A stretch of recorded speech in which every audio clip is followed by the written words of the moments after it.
اچھا دوسری بات یہ ہے کہ تبلیغی جماعت یا دونوں قسم کی ان کو قبول کیوں کیا گیا؟ اس لیے کہ نظام کو کچھ نہیں کہتے، ظالم کو ظالم نہیں کہتے، قاتل کو قاتل نہیں کہتے، مفسد کو مفسد نہیں کہتے، لٹیرے کو لٹیرا نہیں کہتے، لوگوں کے حقوق غصب کرنے والے کو غاصب نہیں کہتے، سب کو جنت میں لے جاتے ہیں۔ اس لیے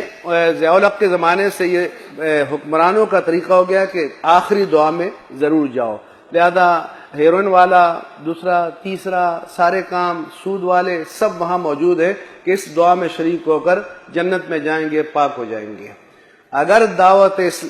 یہ تبلیغی جماعت یا دعوت اسلامی بھی اپنے وقت کے ظلم کو ظلم کہے، فساد کو فساد کہے، مجرد فساد کو فساد کہنا آسان ہے، لیکن فاسد کو مفسد کہنا مشکل ہے، سمجھے؟ وقت کے ظالم کو ظالم کہنا یہ بہت مشکل کام ہے۔ نماز کی دعوت دینا آسان کام ہے، لیکن قاتل کے سامنے کھڑے ہو کر اس کے ہاتھوں کو روکنا یہ مشکل کام ہے۔ تو جب منکرات سے وہ تعرض نہیں کرتے، اس لیے ان سے کہتے ہیں کہ ہو سکے تو اور بھی کئی لوگوں کو اپنے ساتھ لگا لو تاکہ ہماری جان چھوٹی رہے اور